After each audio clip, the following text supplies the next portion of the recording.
Hey everyone, and welcome to the first artist breakdown here on the training tier. I'm really excited to work on this one because I love TBchoi and her artwork, and I really want to let you guys know about how great of an artist she is and how many things you can learn from studying her stuff in particular, and especially her drawings, because that's what I do. I draw a lot, so I'm sure you want to do the same thing here since you signed up. But one thing to talk about before we get into the details is I want to give you guys the ability to do this for yourselves and develop the skill to be able to break down artists that you like, but at the same time, while doing that with an artist that I like. So I'm not just going to be like, let's look at one of these let's just click on something random here. I'm not going to go into like how this specific artist draws like feet or something, right? Like I don't want to focus on that for the video. I want to focus on the artist holistically as a whole and what I think are the really big takeaways from TBchoi here. And we're going to go through all that, and then we're going to go into the specific things that they do uniquely that you might want to take or adopt into your own strategy and different things like that. So it's going to be really cool.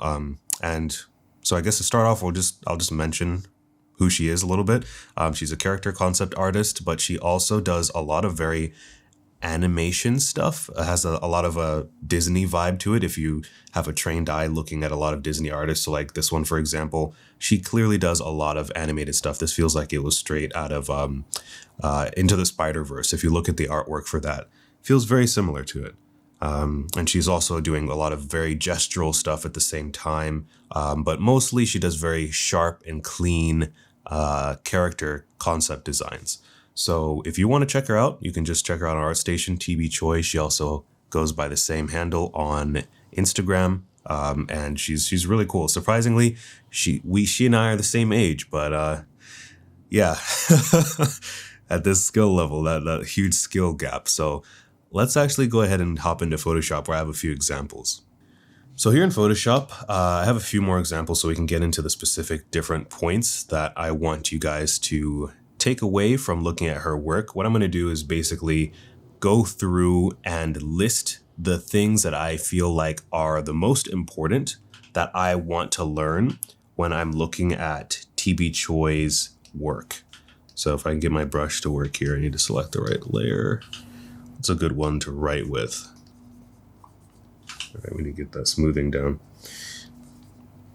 Okay, so I'm going to just go from left to right. So one of the things that you're going to notice from TBchoi's work is that she often uses just flat tones for shading her character designs. And another thing that you'll see that I actually didn't manage to put in an example here is that she will very often add a gradient. So where's one that I really liked? Here. She'll add a gradient to a character background like this. And you'll see this kind of strategy a lot in just generic concept design. Like a lot of people do this kind of strategy.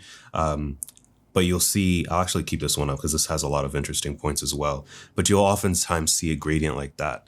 But that's more of like a functional thing, not so much of a stylistic thing. But oftentimes, again, you'll see this flat tone difference. And if we go back again, you'll see it's the same thing when she does color for a lot of her work.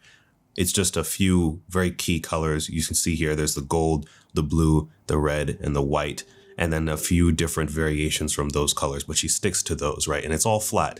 A little bit of gradient in the hair, but pretty much all flat. Sometimes there'll be a gradient from the bottom of the body going up or vice versa. So what I'll just do is just straight up write flat colors like this. Colors or values. And then another thing that you want to notice is that she doesn't use too many. So like with the other one, there were just those three main colors.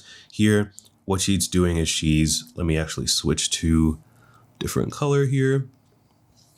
You can see there's about one value here, and then there's another one. So I'm going to write 2 here. Then clearly there's 3. And to be honest, this is a pretty complex one, but there's not too many different values here. You can see that if we look at the gun, this is number 2.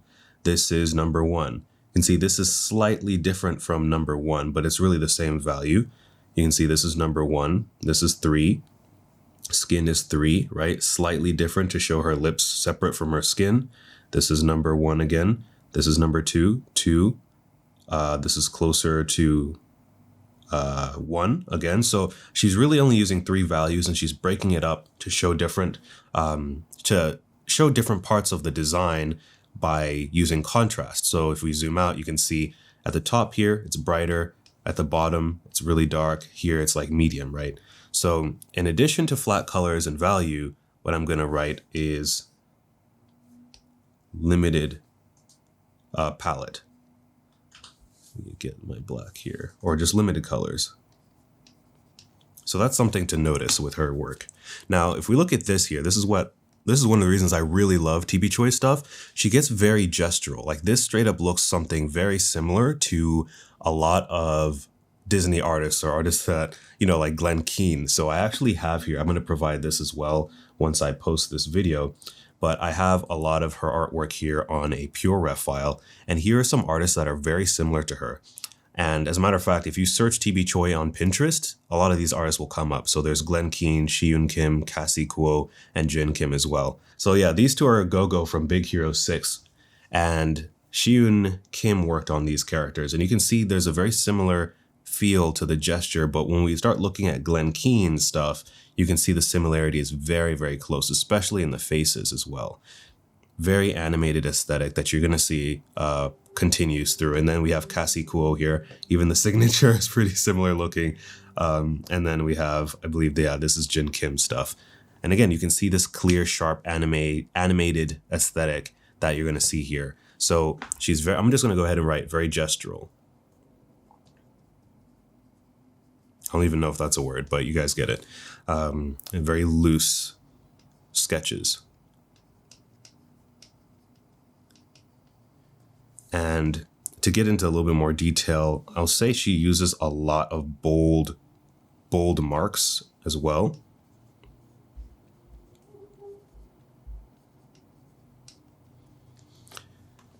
And then if we keep on going over here, I'm going to get rid of, or just move this to the side a little bit. You can look at this one. Again, this is pretty gestural as well. But then something you're going to notice here is that she uses a pretty big combination of curved lines and straights like this.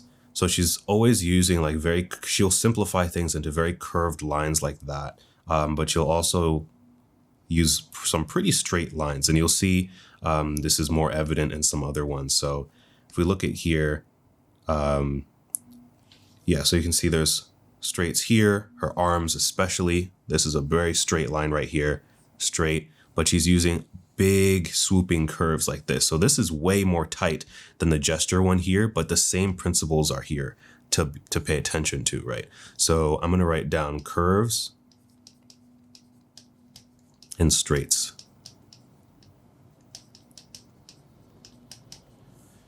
So this is something that you're always going to see with her work. It's like everywhere, and it always alternates too. So I'm going to just also write alternate. These are some pretty generic topics though as well. Like you're always going to be told, instead of doing this, you're going to want to do something like this where it's straight and they alternate, right? Whenever you're looking at the silhouette of something, you want to try to alternate how those curves look. So if I just kind of mirror what's going on here, you can see that there's quite a bit of variation, right? It's not, you don't want to draw something that looks like this and all of these are like equal sizes, right? You want to vary the sizes and you want to vary some different types of curves as well. That just makes things a lot more interesting. So if we can continue over here, one thing to notice is, again, she's pretty much an animator. She's done animations. And so you can see these very clear, bold, crisp lines, right? So I'm just going to add crisp lines. And to specify that, it's more like it's confident.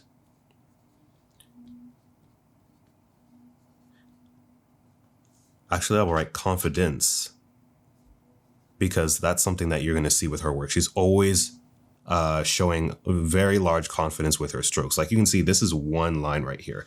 And so something that you might not actually know unless you really research her like I have, she actually works like I do now because I decided to just kind of copy her. But she works very big. And she'll see when, like, if you go to her Twitch or some of her YouTube channel, she has some videos there. She's always making big, very clear marks. So, how would I say this? This isn't really a style thing, but she works big. I'll just write that. Make it super clear. Actually, no. She just uses her arm, basically.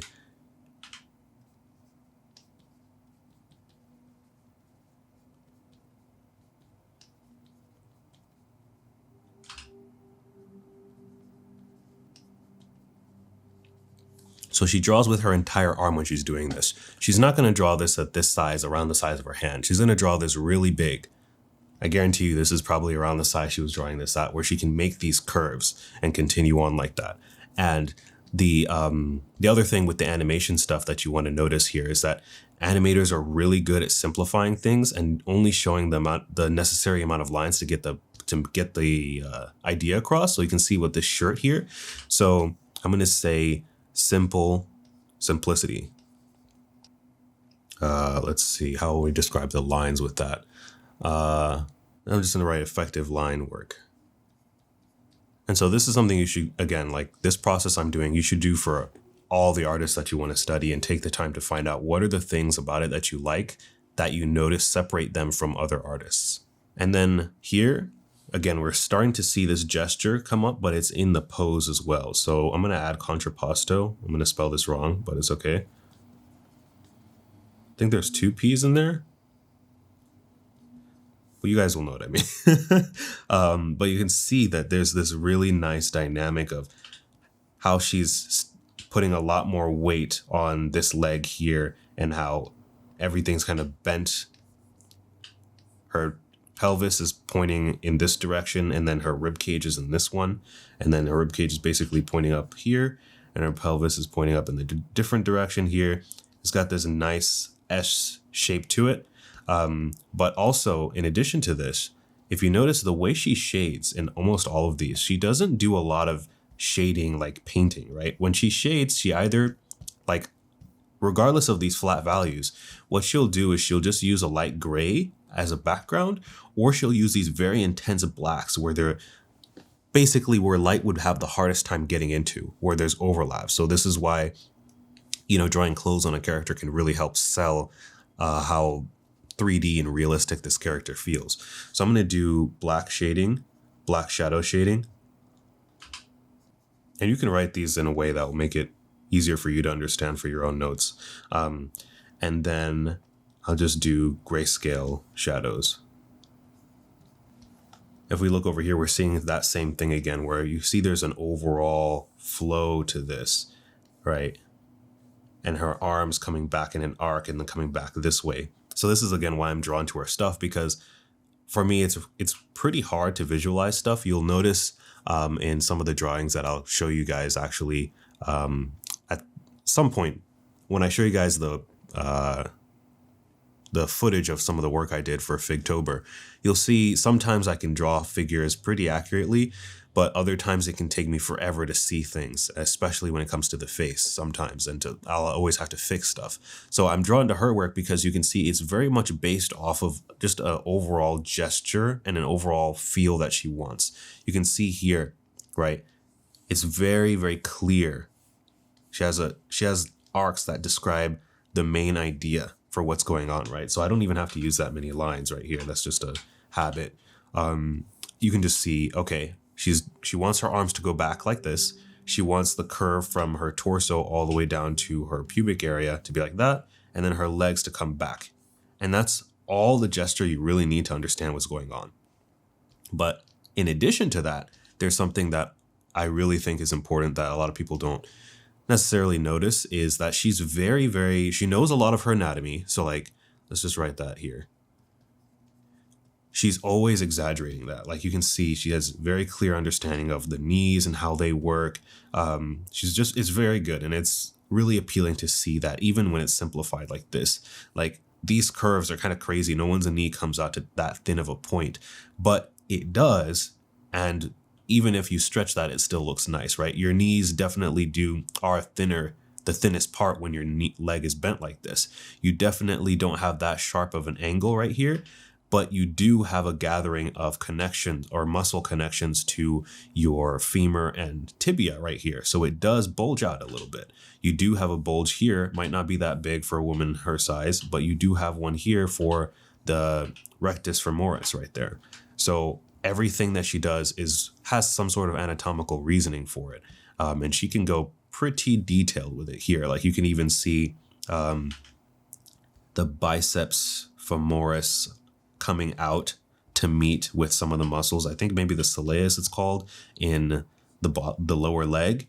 You can see that happening here, how that exact shape of how it's kind of folding back out. And then you can see the calf muscles. I think, is it called I forgot the name of the calf muscles, the official name, but you can see all these muscles very clearly going in. And that's something that makes her work have a lot more appeal to it as well. But the other thing I want to mention is perspective.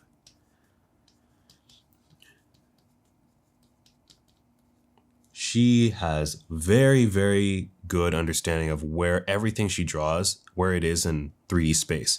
So to try to show you what's going on here is like you can easily imagine the platform that this character is standing on in perspective space. And this is something that I do to help me draw as well. You can draw a line that's parallel to that platform to figure out, okay, where is her foot going to be? Well, if we draw one foot and we know it's here, then the next one has to be up that way. We're not going to draw the foot over here. We're not going to draw it over here unless we know that she's doing that in the pose. If we know that she's just standing up normally, then we're just going to draw a parallel line to the base that she's standing on, right? And then if we do the perspective lines, it would do something like this, where things would start to converge and disappear if we were to draw out all the horizon points and all that. But again, like we can keep drawing this line, as you can see, like if I keep it the same perspective here, you can see even though she's bending a little bit, things are staying pretty much the same, right? So you can see this is where those two sockets would be for her scapula and her humerus, right? All those lines kind of continue on into space like this. You can see here again, like we're not going to draw this knee or the back of this knee lower than the other one, because again, we know that, okay, this is what's happening here. It's going up. We're going back into space. And actually, I'm not sure if the horizon line, depending on where the horizon line is, I think it should be going like this, but I think we're seeing the top of her head here pretty much. So I still think that it would still be going back up like this, but not as an extreme angle. Eventually, at some point, it's going to be horizontal, and then we're going to start, let me put that back. Eventually, it's going to be horizontal, and then we're going to start to see that happening. But that's kind of complex. You don't want to think about that too much. You just want to know at least where the feet are and can keep that awareness as you go through.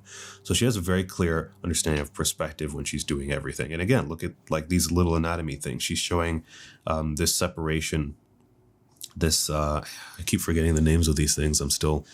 I'm learning a lot of anatomy very quickly since I'm in that course with Will Weston. But this is, the abdominal sheath here. She just drew one line to demonstrate that right there. Like all those little tips and hints about how the anatomy is working, you can still see, even though she's wearing jeans and it's shown that they're not necessarily that tight, they've got a lot of slack to them. She's showing a lot of musculature in that. So that's something that's pretty unique to her that she always uses to keep things looking interesting. So the next step in this process is kind of something I have been doing already. And what you're going to want to do is let me actually do another layer so that we can do this again, but a little bit more clearer. You want to start to diagram over the artwork with understanding of these points that we've talked about. And you can pick a few to focus on at a time, but you want to start to diagram over them and focus on specific things. So you can either, get a diagram of, let's say, the knees, like an anatomical diagram of the knees and the muscles around them, and you can trace them over her drawing so that you can see how she's showing them in that drawing, right? So if I were to just try to do my best here with the knowledge I have in my head, I know that the gracilis is probably going to be doing this. The sartorius is going to be right. Let's see. It's going to be about right here, I believe, because this will be where the pelvis is, and the pubic bone will be like that. Like that. And actually, a good idea for this is going to be to lower the opacity. Right, and then I'll try to draw that hole in the bowl area. Draw the sits bones like this. And then the sartorius will be coming down and wrapping back around like that. And that's why we see this indentation, this negative space right here, because the sartorius is pulling that back in, and then this is going to be pulling in here, and then we're going to start to get the adductor muscles that give you that bulge right there. So every time you draw a leg, this is just some random anatomy, you're usually going to see this on the inner side before we get to the knee. And what's happening is you have the adductor muscles and then sartorius pulling like that. That's why you're going to get that double bump here. Just leave that there. And then we're going to get somehow, let me get my trusty figure here. We're going to get the rectus femoris coming down, also coming right under here. And then we're going to get the tensor fascia coming over the vastus lateralis. And she's showing it pretty small here because I think she wants to accentuate the hips right here. So there's going to be definitely quite a bit of fat on this side of the leg where the greater trochanter is going to come out. So that would probably come out like here. And then we're going to get, now I'm drawing bones. I'm drawing the femur coming out like this. Yeah, so this is going to get really messy pretty quickly, but you could do different layers. I've done something like that for a lot of different artists as well. And this is just like anatomy. That was one of the things I wrote down over here. So let's say we want to study the gesture, right? Or in a combination with the straights and stuff. We can look at this one, right? There's a lot of gesture here. So what we can look at is, okay, we've definitely got an overall gesture like this for this guy right here, because he's being pushed. There's pressure and force being applied to him here, but he's trying to support himself with this leg, right? So we can make some lines to study that. And then we can see how her arm is coming up like that so that she can provide pressure down here. And we can just start to get a feel for how to build a pose with just using these really nice gestural lines, right? And using these, exaggerate the curve even more, right, to help you with the anatomy as well, because the tibia, for example, do tend to curve like this a little bit. So you can use that as part of your gesture, right? Curving this around as well can be helpful. Noticing that his back is curving up like this. One thing I might do is I would probably have curved her back like that even more. So you can maybe think about making improvements. I would have curved her back even more to show that she's really trying to move away from him like that. And you can see this leg like that. And so you start getting these arcs that might look kind of sloppy, but there's really kind of a rhythm and a magic going here. As a matter of fact, TBchoi actually has it, because if you look at her whole body, it is in contrast to how he's moving like this. So you have, those are the two main gestural lines going through, or line of motions right there. So this is a way to kind of study how the gesture is moving. And these drawings especially are pretty important because you're going to use them for one of the 4 ways I'm going to talk about in a second here for how to start really getting into studying their artwork. So let's get into that. After you've done some diagramming over their drawings, and again, this should be something you could spend a lot of time over, and you could be doing it over and over again, especially when it comes to the anatomy. One more thing that I actually mention is something that I do is, in order to help me learn perspective, it's kind of boring to do a lot of boxes. So what I like to do is just take artists that I like, and I'm like, okay, the basic shapes, the sphere, the cylinder, the cube. Basically, you just need these 3, right?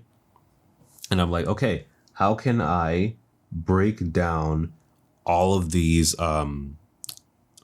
components, all the parts of the body in perspective using these shapes and keep it really tight? So remember, see what we're seeing here? this is where her heels are. This is a tip I recommend you use. And so you just kind of build a platform like that. And that's going to be kind of imagine this box that she's on. And if you know how to draw a box, you can imagine how the rest of this is going to look, right? So we're definitely above her feet here, but we're not above her head. We're seeing her head is pretty much the horizon line. It's very straight right there. As a matter of fact, it could be anywhere around this area. It's not really going to be that specific because it's a drawing and not a photograph. So this whole area is pretty much spot on. We're seeing a little bit below her butt here because it's curving like this instead of like that. So we're still going to be below. And I think the horizon line is definitely going to be probably, I just put it in the middle of this area around her shoulders, right? So this tells me, actually, I'm just going to still put it right here because we're not seeing the top of her head at all. So this tells me that if I were to draw the rest of the box, it would look something like this, where we would just start to see the bottom of the box. Well, actually, yep, definitely got this wrong. This is still a really challenging thing for me to do because, especially when I look at other people's art, because it's not exact. But I'm pretty sure now what's going on here is, if we work our way up, is that the horizon line is actually around here. And we're looking at this portion of her body around here from below. But we can't really see too much. Like, we can't see below her chin. It's pretty much head on with us, right? So theoretically, that would mean that since we can't see the top or the bottom of her head, we're looking at it from head on. But it's not really that accurate here because we can see that we are looking at her torso from below here. And so our horizon line is really about right at the hips, which is going to be pretty common for a lot of art, if you're not sure. So you can kind of use that for your advantage. So what we're really going to be looking at here is something like this, where this is kind of how this is set up. Again, this overall box is very challenging. I recommend you practice on photographs first because they're going to stay and adhere to the rules. Because as you can see, again, we're definitely not seeing that with her head, but the horizon line is around right here, right? So you can kind of see this kind of works with how her body is. So you can do that box to start off with, but I wouldn't keep it there because it can reduce the fluidity with how you do this assignment here.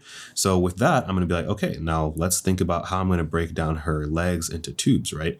And so I just do this. And one thing I recommend you do actually is, once you learn some anatomy, you think about, okay, what ends should be squared off and what ends should be stay tubes, right? So I'm like, okay, this is going to be a tube like that. Very simple. I can set this up to be a box. So what parts am I seeing? What parts am I not seeing? Try to be as accurate as you can with this, and don't be sloppy. You want to start to try to see all of the shapes properly in perspective. Try to be as clean as you can. And remember, see how this foot is higher. So this cylinder should be higher as well. So I drew this too low. So you want to be that accurate when you're studying things like this. And it's fun because you're looking at an artist that you admire instead of just really boring boxes. But I will also admit that this is much harder than just doing simple, boring boxes. So you gotta take, you can't have all your, what's that saying? Eat your cake and have it too. So here, this is tricky because the way she drew the shorts is pretty much going along the muscular or the folds of the butt here. So I would pretty much just make that very straight here. And then here, I really know what's going on. You can represent that into all kinds of different shapes. I used to do something like this. I actually recommend you do this. The hips can be so difficult. I just simplify them into like a underwear or panty line kind of setup. It doesn't work as well on men, but it still does work. And then you can just add shapes on top of that. On men, you can just tend to square it off like that. And so doing this can be really rewarding because if you look at it, you have a pretty aesthetic setup here. and you can really get a clear understanding for these forms that TBchoi is understanding as she draws. So you can see these straights and these curves starting to come into play here.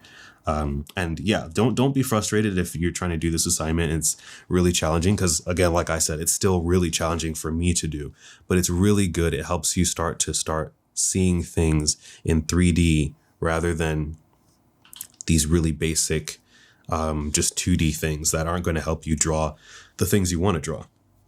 So as I'm doing this now, I see like, okay, I'm starting to see what's going on here. Like we wouldn't see that line. This line would be dotted. This line would be dotted here. And then somewhere around here is the horizon line. Not going to worry too much about it. Just going to focus on how this thing looks and be like, okay, what part of the shape am I seeing the top of or the bottom of? And so you can see it is, like I said, all of this stuff TBchoi drew very, very head on and straight. But here's where we're starting to see a lot of perspective happening. All right, so now that we've gone over how to break down the overall components of an artist that you want to study from, specifically TBchoi, I hope you're finding her as interesting as I am. What we're going to do is go into the 4 ways to study an artist. And so the first way is going to be to make a direct copy. So let me make a new layer here and hide those. So number 1 is direct copy. And these are going to be in order of easiest and to most challenging to do. So a direct copy is pretty simple. All you do is pick something from the artist you want to study and copy it directly. So what I'm going to do is I actually have a demo where I show you I was able to copy this figure that we studied in about 20 minutes. I want you to limit these to be pretty short. Don't spend too long on this, 20 to 30 minutes. And especially for some of these, it's going to take you much longer, but still try to limit yourself to that to see where you get to. And you try to just copy it exactly. Don't worry about how you should start. You just want to get it done. How you do it, how you should start, how you should approach it is you're going to find that intuitively by doing the activity.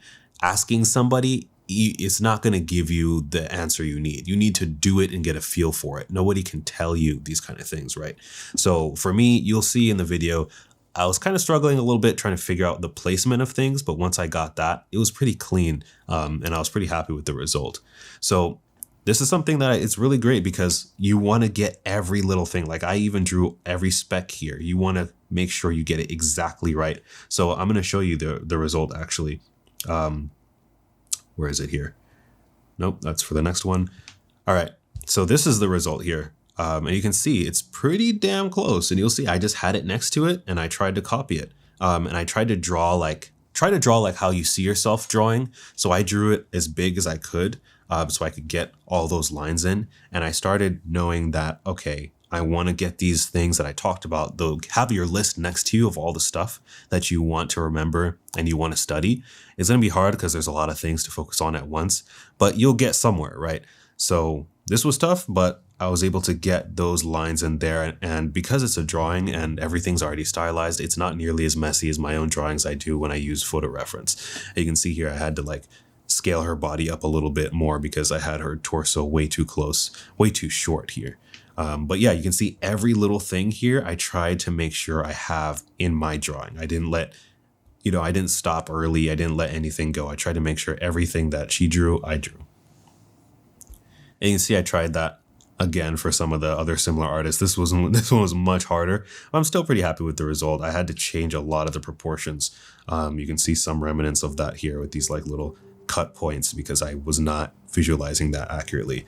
And then this one was really tough, but you can see it's still a successful kind of copy because I was focused on the gesture here and the foreshortening. So I really wanted to get those wrapping lines to say, okay, am I making sure her leg looks like it's coming towards me? And something that I would self-critique is I still made these legs way too small. The legs are pretty big. So although I did get this curve going well, I think these legs are still pretty short. You can see how much bigger. You can see if I make the heads the same size, how much bigger her legs and more prominent they are and how much more they come forward towards us. So you can do studies that aren't exactly the same, and you can focus on one thing to study, but this is something that you want to do a few times because it's really going to help you. Even something as complex as this, trying to copy it exactly, it's really, really rewarding. Not everything you make has to be something for show and, you know, amazing. And you want to get rid of this idea that, oh, you're like, it's not authentic. Like, this is just work that you have to put in to be able to level up faster. You don't necessarily have to start from ground zero as if you're a caveman drawing on the wall. Why should you, right? You're on my Patreon, so you're learning from me. So you should learn from as many people as you can. Next thing is going to be a direct feature. So this is something similar that you probably have seen if you watch Ethan Becker's most popular videos, where he'll talk about an artist and something that they do really well. So for example, Loish and her hands, and how she does a few separate types of hands, is a really cool thing that she does, and she continues to do throughout her artworks that you can study. And that's something that basically the same thing here. So direct features tend to be complex things that you copy. So for example, how TBchoi does hands. This is a thing that I would encourage you to use as a feature to copy, right? You could just study all of her hands and understand how she breaks down these different poses, because hands are really, really complex, and you don't need to be able to draw every single hand. So learning how other artists tackle them is really effective. Another one, let me just write this down here, like hands, faces. Faces is another one, like how TBchoi draws faces. She's really good at drawing multiple different levels of stylization with them. If we go back to her art station here, and I hit back, she can do some really, really stylized stuff. Let's see. You can see there's a lot of like animation looking stuff, but you can see here, this is like a very animated kind of character expressions sheet.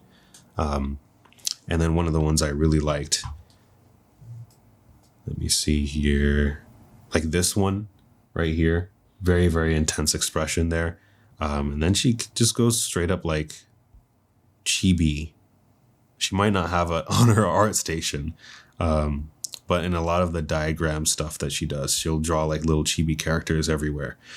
So that's something that you can study as well. Let's go back to Photoshop. But again, it's like legs. That's like a big and anatomical thing.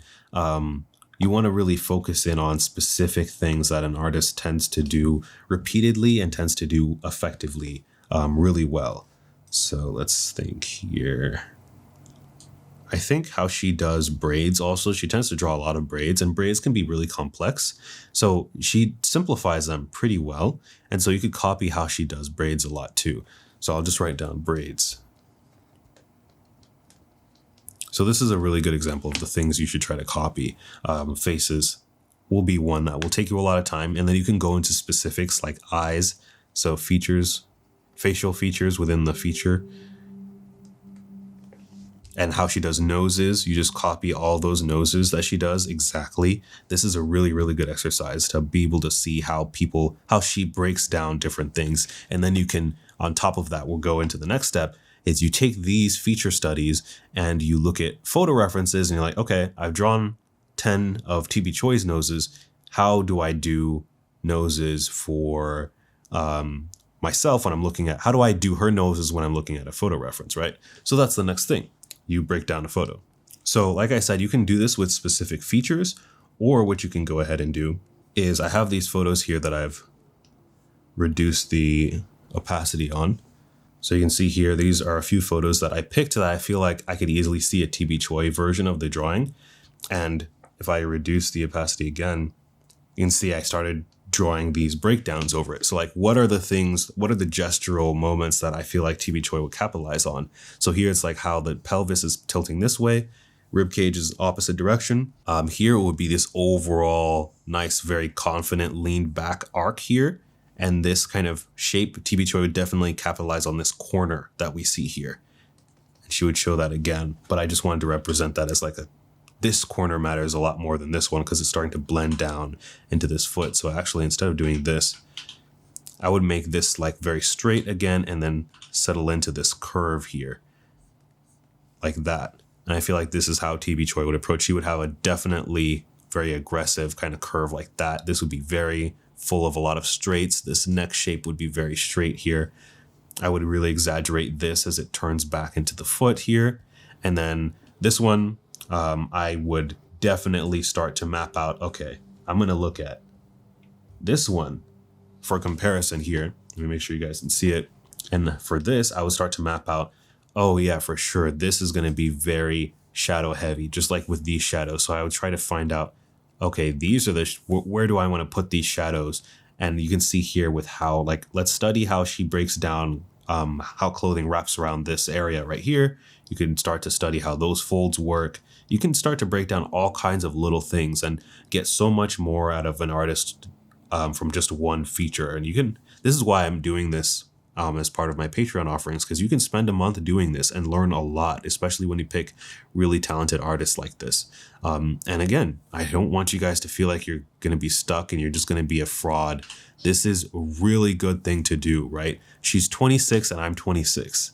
Like, you take advantage of people who are out there and who have these incredible skills, and you can try to learn from them and catch up, right? By looking at their work and how they've broken things down. Because the best way to study would be to see what she looked at for this, but obviously that would be really challenging. And a lot of times artists don't really keep track of that. Like, I can tell you, I don't like to keep track of all my references for every single thing that I draw. So, and again, you could go even further and say, I want to draw this nose like this style. So let's just try to do it here. You could trace on top of it or do it next to it. I recommend you do both. So here I noticed that she has one line that's just a line. Why is this not working? Okay.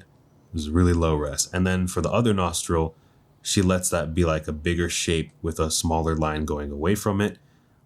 Shows a little bit of a line there to show that the bulb of the nose coming out, and then just a simple curve for the other side. This one, she's showing two lines to give it a little bit more dimension, and a few more lines like that. And then she shows a little bit going up that way, right? That's just one of the many different types of noses. You can copy this the same way she did the mouth here and think, okay, what are the different components? She draws a line for when the skin is folding over the opening of the mouth, right? She draws a line there. She draws a little shadow here for that part of the lip. And she stops the lip. She doesn't connect it all the way. She draws that curve, right? She draws this to indicate shadow, all those very rushed strokes, and then two lines just to show it's wrapping back around the other side of the face, just like it is here, right? So you can do that off to the side as you build up this pose to do your full reference copy. So I'm going to do that with one or both of these as an example, so you can see how I go through that process. Again, I'll try to limit myself, even though I know these are going to be much more challenging. But the way to make it easier is to do these practices over and leave them over the drawing so that you can see, okay, these are the steps I want to take. I want to try to make sure I get this gesture first to make things a lot easier for myself. And then when it comes to all this detail, you just go, boop, all right, I know TBchoi draws all that stuff. How does she tackle baggy clothes? And kind of map it out onto this. This is a really excellent study that you can do. And so lastly, the last technique is, you probably guessed it, maybe not, imagination. Is this wrong? Wrong layer.